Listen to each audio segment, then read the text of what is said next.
아멘. 감사합니다.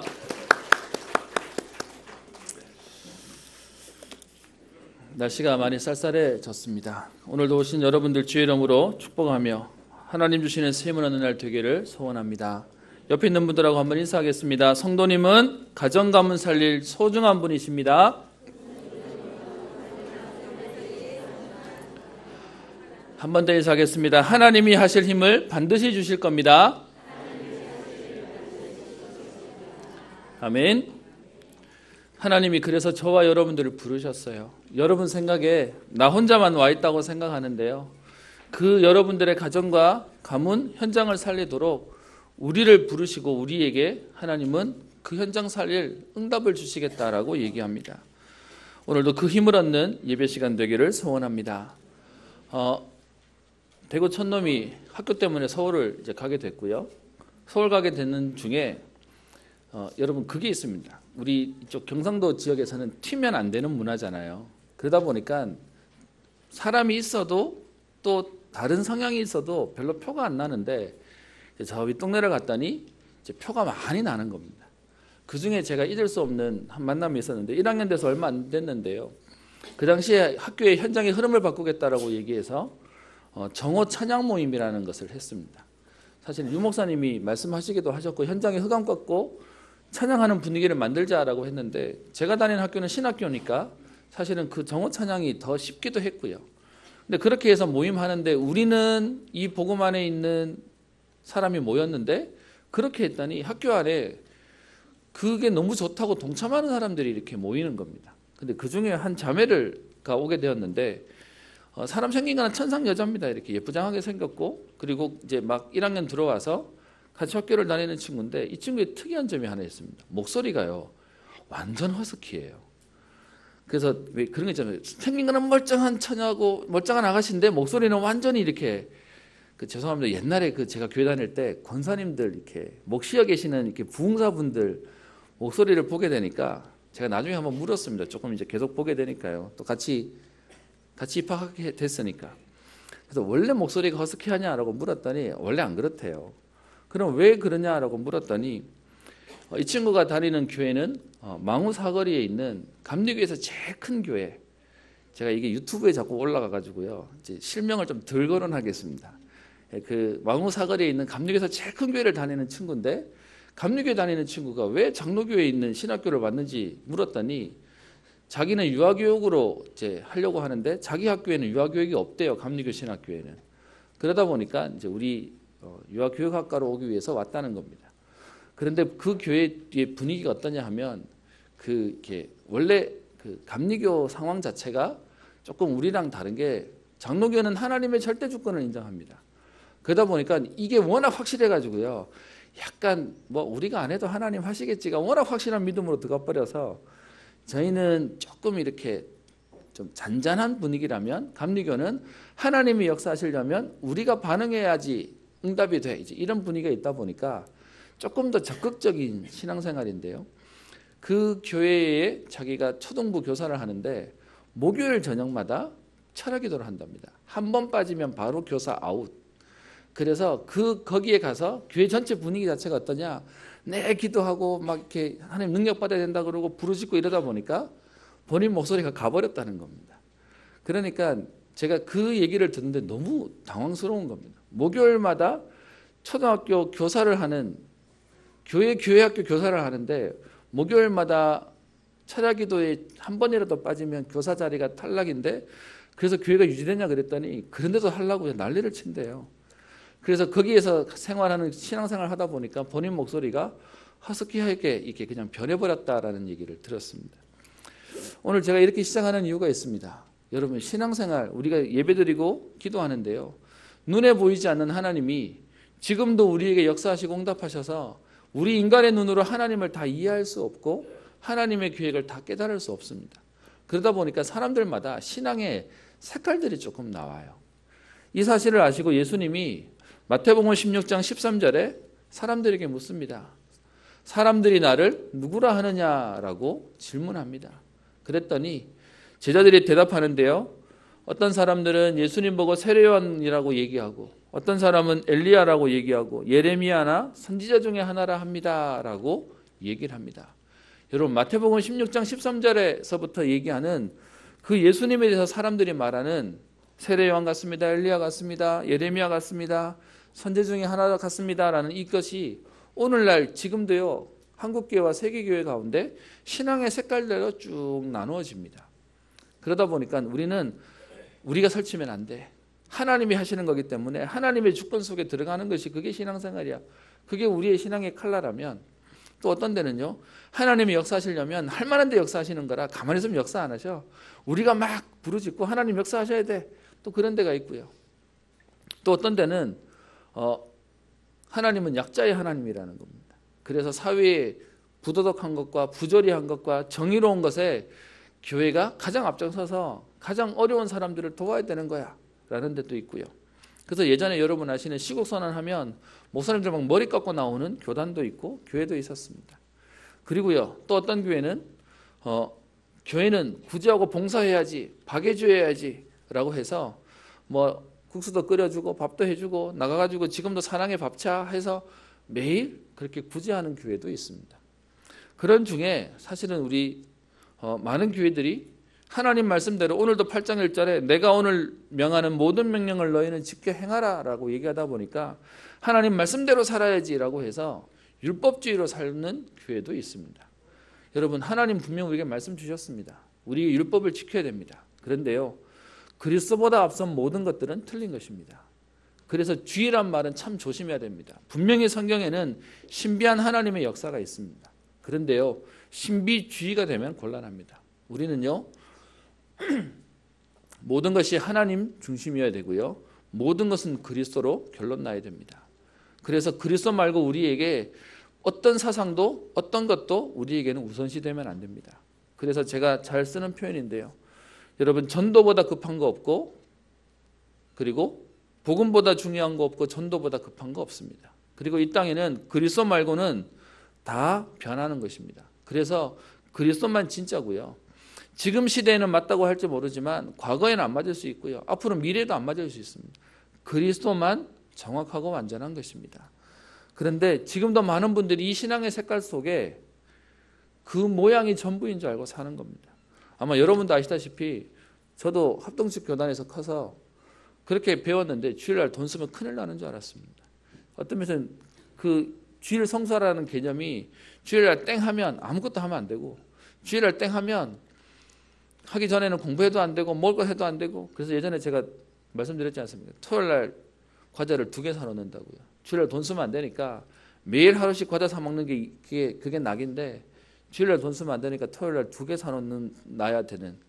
그래서 주일날 사면은 죄 짓는 거니까. 이제 그게 우리의 모습입니다. 제가 아는 한 교회는 찬양대 반주하러 온 반주자가 여러분 사실은 아침 일찍부터 와서 찬양대가 수고하고 끝나고 난 뒤에 여러분 우리는 예배 마치고 가서 밥 먹으면 되잖아요. 아침부터 와서 이렇게 힘쓰셨죠. 그러면 밥 먹는 냄새가 올라오면 배 되게 고픕니다. 제가 예전에 이 찬양대 자리에 앉아있을 때 제일 억울했던 게 뭐냐, 실컷 찬양 연습하고 다 하고 봉사하고 내려가는데 밥이 떨어졌대요. 그럼 정말 거짓말 안 보태고요, 정말 섭섭하고 한 뭐 그런 것도 있었습니다. 그런데 그 찬양 연습 끝나고 밥 먹고 난 뒤에 잠깐 짬에 반주자가 피곤하다고 앞에 있는 자판기에 가서 커피 빼먹었는데요, 그거 보고 장로님이 난리가 났습니다. 주일날 돈 썼다고. 그래가지고 쫓아냈다고 하는 유명한 일화도 있습니다. 지금 시대 이해가 안 되는데요, 여러분 문제는 지금도 그런 색깔을 띠고 있는 데가 있습니다. 그것이 틀렸냐? 그렇게 말하면 참 조심스럽습니다. 그럼 당신은 맞고 우리는 틀렸다는 말이냐? 그래서 우리가 문제를 자꾸 욕을 먹는 거거든요. 여러분들이 오늘 토론이 뭐냐 하면 신앙의 색깔이 있습니다. 똑같이 교회를 다니는데도요, 어디에 중점을 두고 어디에 관심을 두느냐고요. 오래 절에 다니셨던 분이요, 교회를 봤더니 이분이 그동안 교회를 다니신 보다 기도를 너무 잘하세요. 그래서 알고 봤더니 원래 이분이 기도하는 체질이에요. 절에 가서도 기도하는 게 몸에 익으셨던 분이니까 교회 와서도 이제 기도 잘하시는 겁니다. 여러분 근데요, 조심스러운 게 있습니다. 불교 부처라고 하는 신을 믿는 우리가 신만 딱 바꿔가지고요, 옛날 그 모습과 그 색깔대로 믿어버리면 사실은 비슷하게 가면서 틀리게 되는 겁니다.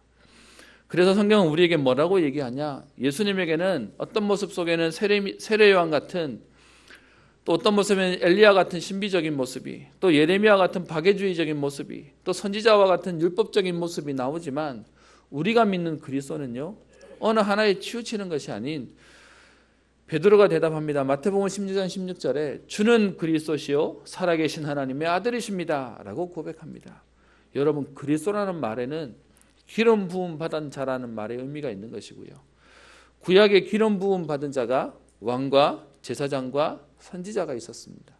그런데 각각의 임무들이 있지만 그들을 그 기름 부음 받은 자들의 예표로서의 일들을 감당했는데요, 우리 인간이 하나님 떠난 문제, 그리고 원죄로 인해서 죄의 문제, 그리고 사단에게 장악된 문제를 해결하기 위해 인간의 근본 문제를 해결하러 오신 그리스도를 설명하는 것입니다. 많은 사람들이 예수는 이름이고 그리스도는 직분 정도로 생각하는데요, 아닙니다. 여러분 그리스도라는 이름은 어마어마한 이름입니다. 여러분 이 그리스도라는 축복의 비밀이 우리의 신앙의 색깔이어야 됩니다. 여러분 오늘도 그 응답 가운데 오늘 우리는 신앙생활을 하는 것입니다.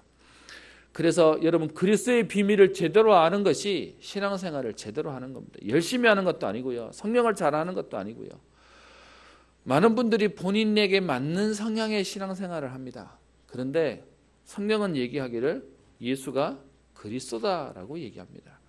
각각의 의미들이 그냥 치우치는 것이 아니고요, 그 의미를 통해서 우리에게 하나님 만나는 길을 여시고 죄 문제를 해결하시고 사단을 꺾으신 예수 그리스도의 비밀들을 하나님 만나는 길의 응답으로, 또 우리에게 모든 저주와 재앙을 막는 제사장의 축복의 응답을 우리에게 말씀하시고 사단의 머리를 박살내신 참된 왕으로서의 축복을 설명하고 있습니다. 그래서요 마태복음 17장 8절에 다른 것들 모세도 엘리야도 다 사라지고요, 오직 예수만 남았다라고 얘기합니다. 여러분 그래서 우리의 신앙은 그리스도로 결론 나야 됩니다. 제가 참 조심스러운 건 많은 분들이요, 신앙의 가장 목적 되신 그리스도를 모르고요, 자꾸 교회 자랑해요. 우리 교회는 이런 게 있고 저런 게 있고 우리는 이런 모습이 있고 저런 모습이 있다라고 얘기합니다. 아니요, 우리에게는 그리스도만 자랑해야 됩니다. 그래서 여러분 예수쟁이란 말의 의미가 뭐죠? 예수님만 얘기하는 겁니다. 여러분 술 좋아하는 사람은 술쟁이, 술주정뱅이라고 얘기합니다. 그게 너무 좋아서 그것만 하는 사람이죠. 저와 여러분들은 예수쟁이란 말, 그리스도인이란 말을 씁니다. 그러면 그리스도에 제일 분명해야 됩니다. 여러분 안타까운 건 지금 너무 많은 교회들이 교회 신앙생활하고 있고 교회가 복음을 말한다고 말하지만 치우친 것을 얘기합니다. 여러분 우리는 오늘도 그리스도로 결론난 하나님의 응답을 누리는 것입니다. 그리스도만 말하는 축복 가운데 여러분 증인으로 나는 그리스도만 말했는데 그리스도만 붙잡았는데 하나님이 우리의 인생을 책임지시고 우리의 가정과 가문과 후대를 축복하시는 비밀들을 보는 것입니다. 그 가운데 오늘 이스라엘 백성에게 신명기 8장에 또 얘기합니다. 여러분 신명기는 계속해서 반복되어지는 말씀들을 얘기합니다. 그런데 이 반복되는 얘기를 했음에도 불구하고 이스라엘 백성은 또 넘어져요. 잔소리로 들릴 수 있지만 그만큼 중요하기에 강조하고 있는 겁니다. 오늘 말씀 가운데 또 이렇게 얘기합니다. 내가 오늘 명하는 모든 명령을 너희는 지켜 행하라. 그리하면 너희가 살고 번성하고 너희 조상들에게 맹세하신 땅에 들어가서 그것을 차지할 것이다 라고 얘기합니다. 그러면서 이스라엘 백성이 광야 40년을 지내온 그 광야 생활을 오늘 설명하고 있는데요. 오늘 말씀 가운데 이렇게 얘기합니다. 내 하나님 여호와께서 이 40년 동안 내게 광야를 걷게 하신 것을 기억하라 라고 얘기합니다. 여러분 하나님이 광야길을 사실은요 한 10일이면 좀 길게 걸리면 한 달 30일이면 갈 수 있는 길을 40년 동안 가게 하셨습니다. 그래서 오늘 이스라엘 백성에게 그 얘기를 하시는 겁니다. 하나님이 왜 이스라엘 백성에게 40년 동안 광야길을 걷게 하신 것을 알아라 라고 얘기합니다. 하루 이틀이 아닌 40년 동안 가게 하신 이유를 오늘 말씀하시는 거죠. 거기에 대해서 오늘 2절에 이렇게 설명하고 있습니다. 이는 너를 낮추시며 너를 시험하사 내 마음이 어떠한지 그 명령을 지키는지 지키지 않는지 알게 하려고 하나님이 하루 이틀이 아닌 오랜 시간을 가게 하셨다라는 것입니다. 그 광야에 있는 걸음을 통해서 하나님이 광야길을 걷게 하시고 두 번째는요 3절에 보면 내 조상들도 알지 못하던 만나를 우리에게 먹이셨다라고 얘기하고 있습니다. 하나님은 그 광야에 있는 세월 동안 여러분 사람이 실력 있고 능력 있으면 참으면 돼요. 그걸 넘어서고 해결하면 돼요. 그런데 40년 동안 그 광야를 지나면서요 하나님이 의도하신 부분이 있는 것입니다. 여러분 우리가 알고 있는 방주에 비가 와서 방주에서 모든 우리 자연이 물에 잠겨버렸습니다. 여러분 아무리 수영 잘하는 사람 아무리 능력 있는 사람도요 40주야를 비가 내려버리니까 감당이 안 된 겁니다. 그 물 빠지는데 1년 걸렸다라고 얘기합니다. 여러분 하나님이 지금 이스라엘 백성을 40년 동안 끌고 오시면서 인간이 할 수 있는 모든 수준과 능력과 한계를 넘어서게 만드신 것입니다. 그러면서 하나님이 그 일을 통해 그냥 하신 것이 아니고요. 오늘 3절에 얘기하죠. 사람이 떡으로만 사는 것이 아니요 여호와의 입에서 나오는 모든 말씀으로 사는 줄을 내가 알게 하려 하심이다 라고 얘기하고 있습니다. 여러분 하나님께서 이스라엘 백성을 고생시킨 것이 아니고 사람이 보기에는 절대로 안 되는 광야의 걸음이요. 여러분 이스라엘이 지나왔던 그 광야는 보통 사람들이 지나갈 수도 없는 길이에요. 거기서는 멈추면 죽게 되는 그 길인데 하나님이 그 길을 40년 동안 지나가게 하셨을 뿐만 아니라 그곳에서 매일 하나님이 주시는 만나를 통하여 그들에게 일용할 양식을 주시고 만나와 메추라기를 통하여 하나님이 그들에게 부족함이 없도록 축복하셨다라고 얘기합니다. 그래서 많은 사람들은 먹을 것이면 되는 것처럼 얘기하는데 아니요. 하나님이 주시는 은혜를 받아야만 하나님이 주시는 응답이 있어야만 살게 됨을 설명하고 있는 것입니다.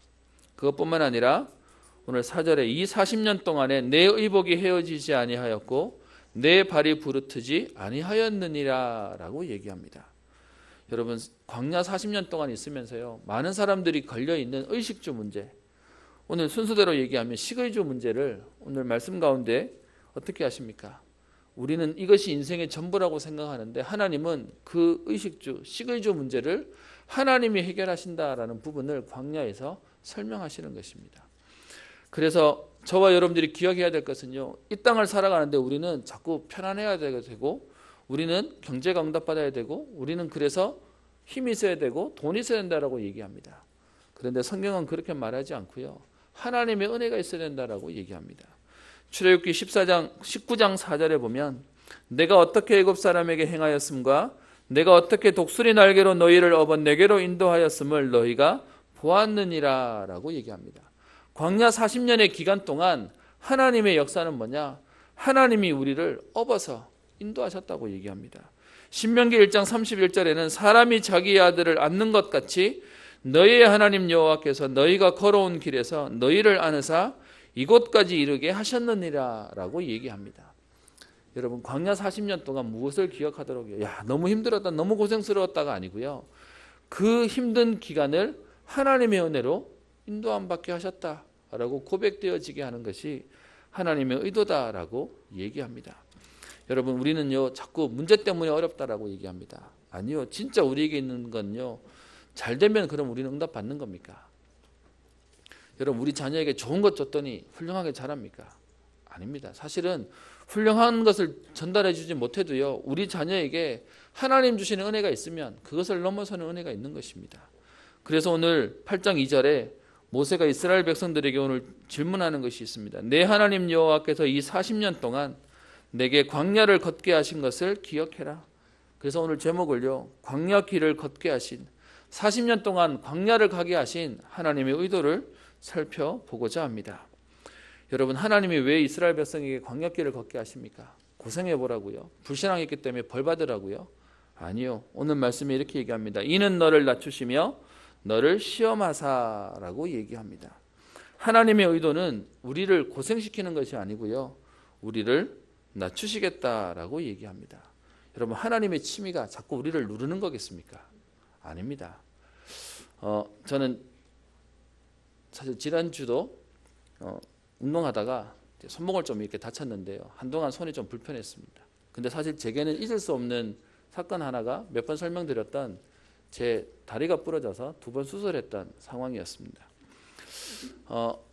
사실 여러분, 참 부끄러운 건 한 번도 안 다쳐보니까 왜 하루 강아지가 더 무서운지 모르지 않습니까? 그러니까 항상 마음속에 뭐가 있었냐, 좀 피곤하고 힘들면 야, 병원에서 며칠만 쉬었으면 좋겠다. 그게 제 마음속에 있었거든요. 한 번도 부러진 적이 없고 이러니까 어디 가면은 야, 다치고 있는 사람 보면 제 마음속에 어휴, 칠칠 맞아가지고 절대 말은 안 합니다.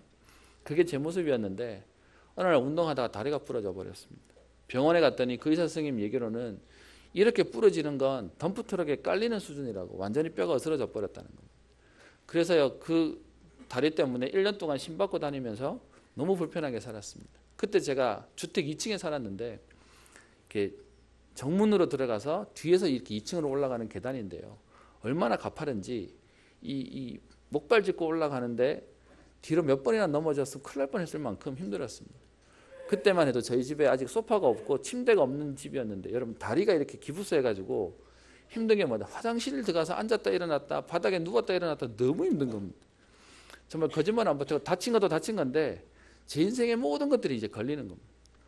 그거 다리 다치고 난 뒤에 제게요, 몇 가지가 변화가 됐는데, 일단 겁이란 게 생겼습니다. 저는 준비운동 이런 거 없었거든요. 준비운동 뭐 필요해? 뛰면서 뛰는 게 준비운동이지. 그러면 열 나는 거지. 사실 겁 없이 살았습니다. 그런데 제가 다리를 다치고 난 이후에 제가 겁이란 게 생겼어요. 지금도 운동하면 저기다 발 넣으면 될 것 같은데 넣었다 또 부러질까 봐 겁이 나가지고 이제 못하겠습니다. 그리고 운동하기 전에 항상 제가 강조하는 게요, 준비운동 해야 된다는 얘기를 끊임없이 합니다. 다쳐서 불편해 보고 나니까 그게 얼마나 내게 감사한 건지를 보게 됩니다. 제가 지금도 그래서 안 좋은 게 있는데 꿇어앉는 게 좀 어렵습니다. 왼쪽 다리 같은 경우에는 완전히 다 펴지질 않으니까 꿇어앉으면 한쪽이 이렇게 붕 들립니다.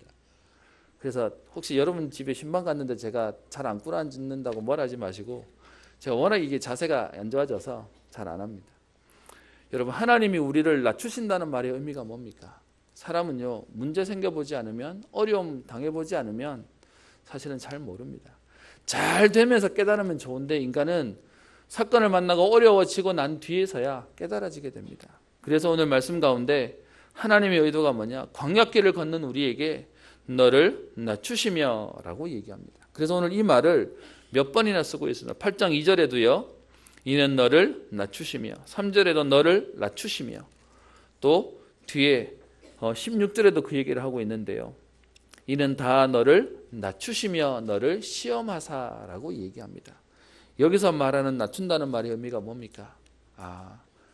나는 할 수 없구나. 하나님이 하셔야만 되는 거구나. 나는 부족한 사람이라 하나님의 응답이 있어야만 되는 거구나를 하나님은 보게 하신다는 것입니다.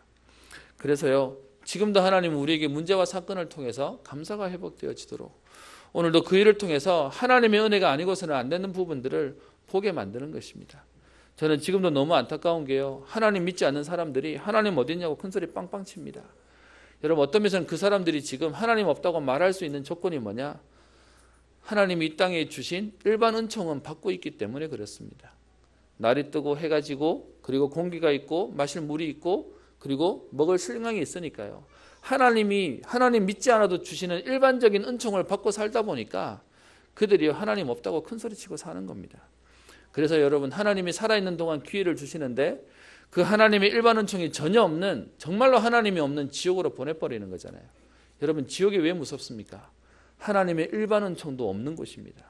그래서 그곳에는 고통밖에 남지 않는 겁니다. 그래서 하나님 우리에게 너를 낮추시기 위해서요. 여러분 오늘도 사건과 문제를 만난 분 계십니까? 여러분 그것 때문에 하나님 여러분을 어렵게 하시는 것이 아니고요. 우리에게 하나님을 바라볼 수 있도록 하나님을 기억하도록요. 그래서 오늘 3절에 얘기합니다. 너를 낮추시며 너를 줄이게 하시며 또 너도 알지 못하면 네 조상들도 알지 못하던 만나를 내게 먹이신 것은 여호와의 입에서 나오는 모든 말씀으로 살 것을 하나님의 은혜로 살 것을 우리에게 말씀하시고 계시는 것입니다. 두 번째는요. 우리에게 그 하나님의 은혜를 어떻게 해요? 잊어버리지 말라라고 얘기합니다. 11절, 14절, 19절에도 계속해서 그 얘기하고 있는데요. 여러분 분명히 하나님은 하나님 자녀에게 역사하십니다. 여러분이 아니고서는 여러분의 가정과 여러분 후대, 여러분 현장을 살릴 수 없는지 하나님 아시기에 분명히 여러분에게 응답하실 것입니다. 그런데 문제는요. 응답이 우리는 목적이 아니고 그 응답 이유를 봐야 되는데 많은 사람들이 응답받고 난 뒤에 멈춰버리는 것입니다. 오늘 12절에 이렇게 얘기하죠. 내가 먹어서 배부르고 아름다운 집을 짓고 거주하게 되며 또 내 소와 양이 번성하며 내 은금이 증식되며 내 소유가 다 풍부하게 될 때에 내 마음이 교만하여 라고 얘기합니다. 여러분 우리에게 응답받는 건 중요합니다. 현장과 시대 살려야 되니까요. 또 하나님도 주시겠다고 얘기합니다. 근데 문제는요. 받아놓고 망해버리면요. 소용없는 거지 않습니까? 그래서 오늘 두 번째 얘기하는 것이 잊어버리지 말라라고 얘기합니다. 내 하나님 여호와를 잃어버리지 않도록 우리에게 삼가해라. 내 마음이 교만하여 하나님 여호와를 잃어버리지 않도록 오늘 말씀을 계속하고 있는 것입니다. 그러면서 오늘 5절에 있는 말씀 가운데 이렇게 얘기하죠. 너는 사람이 그 아들을 징계함 같이 내 하나님 여호와께서 너를 징계하시는 줄 마음에 생각하고 라고 얘기합니다. 여러분 많은 분들이 징계라는 단어 별로 안 좋아합니다. 근데 여러분 여기서 있는 이 징계란 말은 우리가 흔히 생각하는 징벌하고 다른 말입니다. 징벌의 말의 의미는 뭐죠? 잘못하면 벌을 주는 거예요. 너 잘못했으니까 벌 받아 라는 개념인데요. 오늘 말씀에 징계라는 단어를 썼지만 원어적인 면은 사실 좀 다릅니다. 오늘 그래서 어떻게 표현합니까? 사람이 그 아들을 징계함 같이. 여러분 우리 부모님들이 자녀들에게 잘못하면 혼내죠. 근데 여러분 혼낼 때 의미가 뭡니까? 저거는 벌 받아도 싸다 이러면서 우리 벌을 입으로는 얘기하지만 사실 우리 마음은 그렇지 않지 않습니까? 여기서 말하는 징계라는 단어는 원어적인 면으로 보면 파이데이안이라는 말을 쓰고 있습니다. 이 말의 의미는 뭐냐 하면요. 자녀를 자녀답게 만든다라는 말의 의미로 쓰는 것입니다.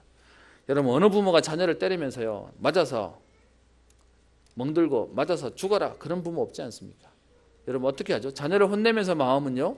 바르게 되고 올바르게 되도록 훈계하고 징계하는 것입니다. 오늘 여기서 쓰였던 단어가 뭐냐? 사람이 그 아들을 징계함 같이 내 하나님 여호와께서 너를 징계하시는 줄 내 마음에 생각해라 라고 얘기하고 있습니다. 여러분 오늘 성경을 한번 찾아보려고 하는데요. 하나님이 우리에게 징계라는 부분을 어떻게 표현하시는지 한번 봤으면 합니다. 히브리서 12장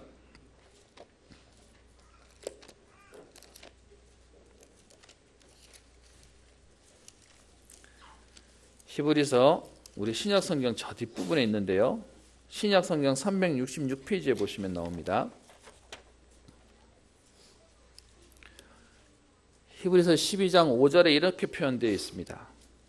인용부분부터 보시면요. 내 아들아 주의 징계하심을 경히 여기지 말며 그에게 꾸지람을 받을 때에 낙심하지 말라. 주께서 그 사랑하시는 자를 징계하시고 그가 받아들이시는 아들마다 채찍질 하심이라 라고 얘기합니다. 무슨 말입니까? 여러분 남이면 잘못해도야 놔둡니다. 망하든 말든 버려두게 됩니다. 그런데요. 자식이 잘못했다면 부모는 그것을 그냥 두지 않습니다. 그래서 오늘 말씀 가운데 사실 오늘 있는 이 부분은 잠언 3장 11절부터 12절에 있는 내용을 인용했는데요. 주께서 그 사랑하시는 자를 징계하신다라고 얘기합니다. 그러면서 오늘 7절에 얘기하죠. 하나님이 아들과 같이 너희를 대우하시나니 어찌 아버지가 징계하지 않는 아들이 있으리요 라고 얘기합니다. 여러분 잘못했다면 그것을 그냥 넘어가지 않고요. 그 잘못한 것을 바르게 되도록 고친다라고 얘기하고 있습니다. 그러면서 8절 읽어보겠습니다. 같이 읽습니다. 시작. 징계는 다 받는 것이거늘 너희에게 없으면 사생자요 친아들이 아니니라. 아멘. 오늘 말씀 속에 얘기합니다. 하나님 우리에게 벌 주신다 그런 말의 의미가 아니고요. 하나님은 하나님 자녀가 틀린 거 엇나간 길로 갔을 때는 하나님 어떻게 하신다고요? 가르치신다는 겁니다. 우리에게 지금 징계를 내려서라도 돌아서도록 만드신다라고 얘기하고 있습니다. 그래서 오늘 11절에 보시면 이렇게 표현하고 있습니다. 무릇 징계가 당시에는 즐거워 보이지 않고 슬퍼 보이나 후에 그로 말미암아 연단받은 자들은 의와 평강의 열매를 맺느니라 라고 얘기합니다. 여러분 징계를 좋아하는 사람 없습니다. 그런데요 분명한 것은 그 연단이 우리를 만들어 갑니다. 여러분 남자들 참 재밌습니다. 그렇게 군대 욕하면서도요 군대 갔다 오신 분들은요 본인 아들이 다시 군대 가야 된다 그러면 뭐라고 얘기합니까? 남자라면 갔다 와야지 라고 얘기하죠. 여러분 무슨 말입니까? 그 힘들지만 그 속에서 얻는 가치들을 분명히 봤기 때문에 얘기하는 겁니다. 여러분 하나님이 오늘 우리에게 하시는 말씀이 뭡니까? 우리를 징계하신 것을 즐겨하시는 것이 아니라 오늘 사람이 그 아들을 징계하심 같이 사랑하는 자를 돌보게 되어 있습니다. 밥은 어떻게 먹는지, 생활은 어떻게 하는지, 요즘 뭔가 고민은 없는지 돌아보신다는 겁니다. 그 속에 엇나가고 빗나간다면 하나님은 징계도 하신다는 겁니다.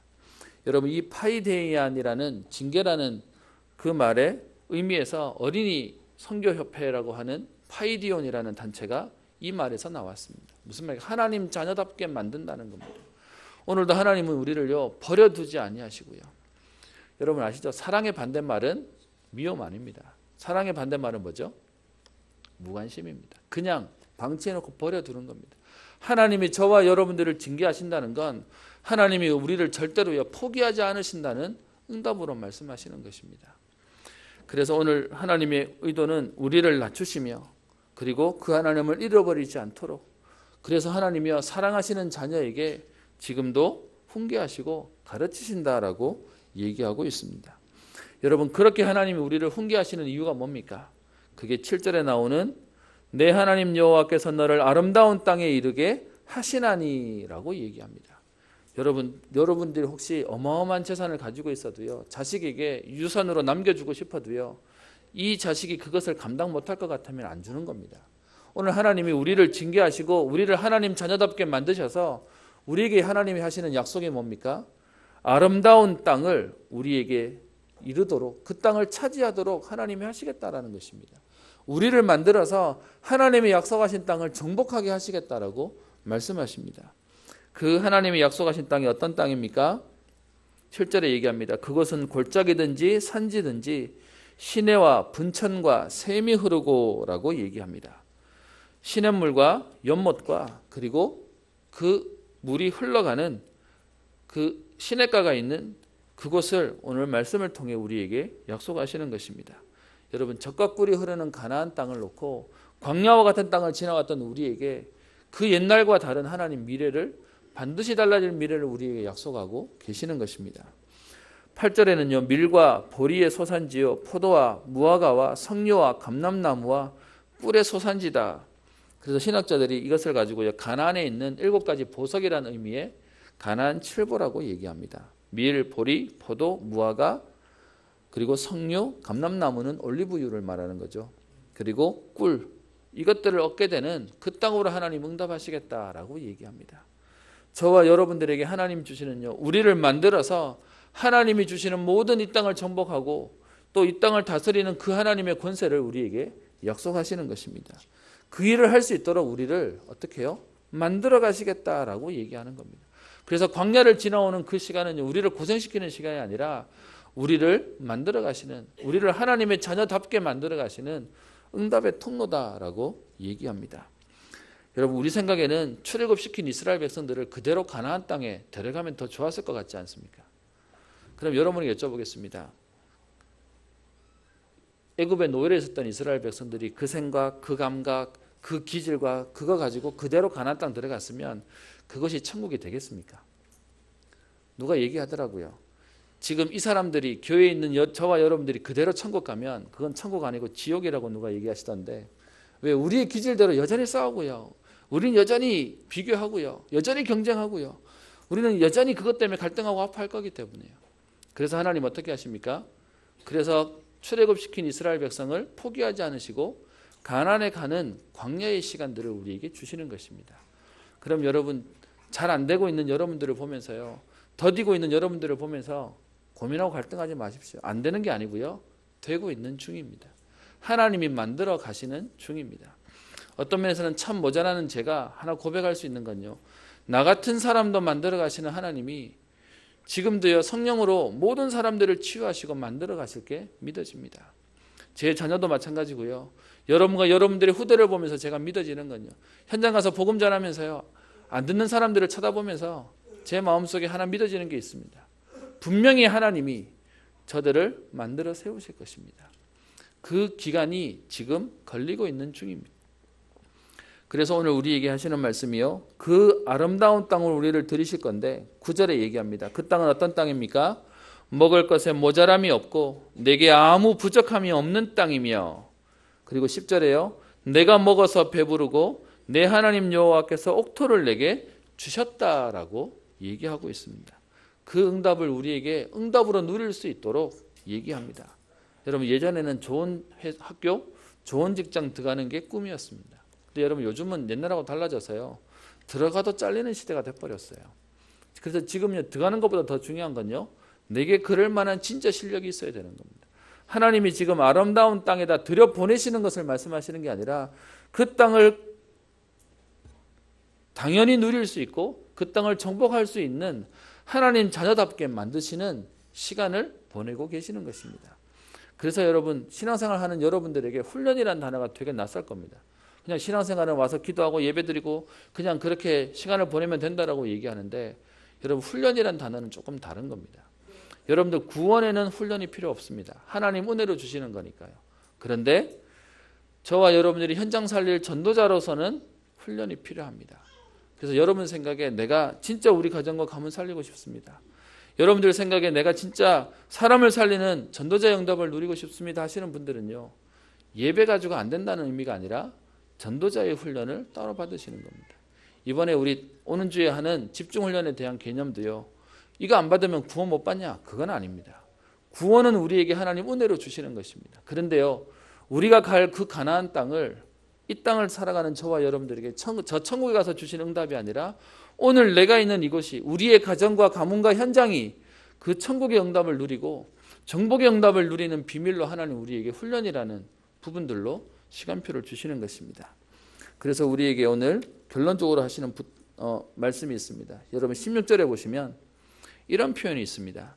내 조상들도 알지 못하던 만나를 광야에서 내게 먹이셨나니 이는 다 너를 낮추시며 너를 시험하사라는 단어를 씁니다. 그러면서 있는 뒤 단어가 있죠. 뭐라고 얘기합니까? 마침내 내게 복을 주려 하심이었느니라 라고 얘기합니다. 여러분 이스라엘 백성이 그들의 능력과 수준 가지고는요 출애굽할 수 없어요. 이미 하나님이 구원의 백성으로 부르셨다는 것이 응답과 축복입니다. 그런데 그런 이스라엘 백성들을 하나님 복 주셨는데 오늘 표현 속에요.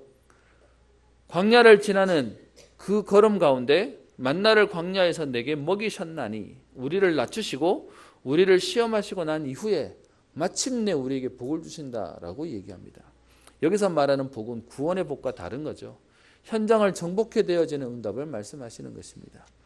그래서 우리에게 그 하나님이 마침내 내게 복을 주시는 이 응답을 누리도록 우리가 해야 될 게 있습니다. 그게 뭡니까? 8장 1절에 얘기하는 내가 오늘 명하는 모든 명령을 너희는 지켜 행하라.